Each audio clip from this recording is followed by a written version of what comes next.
If you're like me, then you've probably played your fair share of 2D platformers. So many, in fact, that I bet you're starting to think that there's nothing new or original that can be done with this genre. As much as I hate to admit it, that's exactly how I felt before playing the new Switch game, Circa Infinity. Boy, was I wrong! Now that I've played this loopy new side-scroller, I'm convinced that there's still a lot of clever ideas that can be mined out of the classic platformer formula. Hello, citizens of Switch Planet, my name is Cyril, and today I want to tell you why Circa Infinity is one of the most inventive and brain-melting games you'll play this year.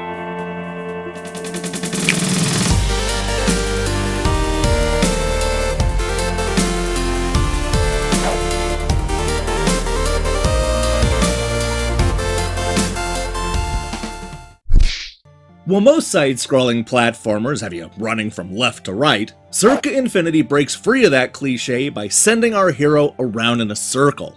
The goal of this game is deceptively simple. You play a pixel man or woman who runs on the outside of a circle, trying to find a way inside by jumping on a specific slice of the level. Once you've done that, you'll be able to literally jump into the next level, which is represented as a floating orb in the center of the circle. Do this enough times, and you'll eventually find the exit, which will either send you to an even harder set of challenges, or have the duo take on one of the many challenging bosses. Now, as I'm sure you've already figured out, none of this is as easy as it sounds. I mean, it starts out simple enough, where all you need to do is jump over a few red enemies and get to the next level. However, this is the kind of game that likes to introduce a new wrinkle, and then just keep adding to it to an almost absurd level. And just when you think you've explored every possible effect of that wrinkle, the game switches things up with another new obstacle or gameplay conceit. In the case of the early levels, those red enemies I talked about will start to jump around or even alternate between being inside the circle and outside. There are also stages where the enemies will only move when our hero jumps, something that definitely gets tricky when you're also trying to avoid goblins that are marching to their own rhythm. Completing these stages will take a lot of skill, some good timing, and maybe even a little luck. Now, after introducing us to both the man and the woman characters, the game switches gears and makes us control both of those heroes at the exact same time.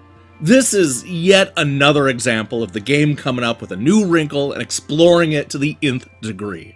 Circa Infinity suddenly becomes a game about trying to get both of those characters into the circle, which is no easy task. This is made even tougher as the slice you're trying to jump on moves around the playfield. And all that's before they start adding in the enemies and obstacles from the previous levels, forcing us to pay attention to multiple characters and bad guys at the exact same time. Look, Circa Infinity is a game that surprised me every step of the way. Every single time I felt like I had finally wrapped my head around this trippy game, they would go ahead and throw something even bigger and crazier at me. Some of the late game stages are the very definition of epic. And not just because they start adding in new colors to the largely monochromatic adventure. I'm not kidding, there were times when I actually had to catch my breath after completing some of the especially tough stages, because I ended up getting so worked up over keeping track of every moving part. This game is going to make you work for those wins. One thing that I really like about this game is how it handles failure. Look, I don't care how good you think you are. Yeah, you're gonna die a whole lot trying to beat this game. What's cool is that instead of having to start the game all over again, your punishment is to get pushed back to the previous circle. In other words, we're visually moving into the infinite abyss of the circles as we make progress, and then we get pushed out of that if we make a mistake. In much the same way that beating the individual challenges will eventually take us to the end of the level, constantly getting hit by the enemy will move us back to the very beginning, stage by stage. This fast-paced back and forth sets up a situation where the action is always moving, only stopping when you've actually reached the goal at the very end of the level. Another smart decision made by the developer is to keep the gameplay incredibly simple. Aside from running left and right, the only other button you have to worry about is the one that makes our hero either jump or roll into a ball, depending on what side of the circle they're standing on. The gameplay remains simple, allowing the level designs to become increasingly complicated throughout the course of the game.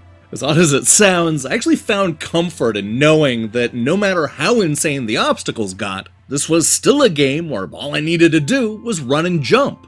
I'm good at both of those things, which helped give me confidence to take down even the most challenging parts of Circa Infinity. Now, much like the rest of the game, the graphics are also deceptively simple. Neither the man nor the woman are especially detailed to the point where you might not even notice that you're controlling different characters. The enemies are also simple sprites, rarely given more than a few frames of animation. That said, it's not about the individual brushstrokes, but rather the finished painting. When you pull back and watch the game in action, the visuals absolutely shine. Moving in and out of the stages is almost hypnotic, and I love how the more over-the-top levels reminded me of synchronized swimming. The sparse colors create a striking look that is instantly recognizable. Now, let me tell you, the graphics only get better when we're forced to go up against one of the game's 5 ferocious bosses. Beyond simply switching up the gameplay, these battles will also alter the visuals in some incredibly clever ways. One of my favorite fights sees the boss's round face split in half, making us pay attention to both the left and the right sides of the screen for the first time in the entire game. This is not only a really cool effect, but it also feels markedly different from the typical stages. All 5 of the bosses do something new and unique, elevating these battles to being some of my favorite moments in the entire game. And you know what? I also loved the game's electronic soundtrack, which has been created by up-and-comers Jack and Jay Fay. The duo finds a nice balance of music that is energetic while still somewhat soothing. You're gonna need that balance when playing some of the game's later levels. The songs are memorable, but they're never overpowering or obnoxious. They don't get in the way, but rather help to calm you down when the circles aren't going your way. It definitely makes me want to hear more from Jack and Jay. But look, more than anything else, Circa Infinity is satisfying in a way that many games aren't anymore. Yes, it can be insanely challenging at times, but you're also never gonna forget that feeling of finally overcoming that tough obstacle or difficult stage. I genuinely felt like I accomplished something every single time I beat one of the bosses, even the easiest one. And even better, this game goes a long way to remind me that there's still new and original ideas that can come out of a side-scrolling platformer. With an affordable price, tons of levels, fun boss fights, and music that you won't want to turn off. Circa Infinity is another great game that is a perfect fit on the Switch.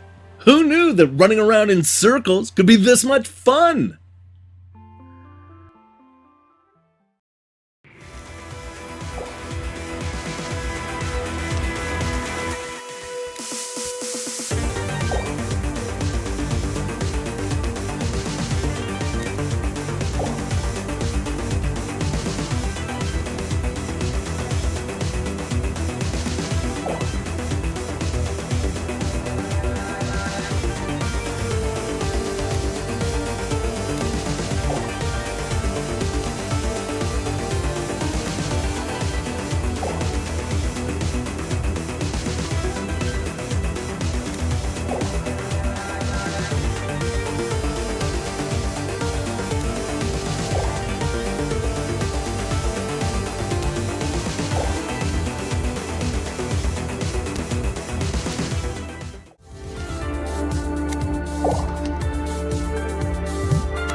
Okay everyone, thanks so much for watching. If you liked that video, please leave a like and subscribe, and ring the bell if you want to get notified when we release new content.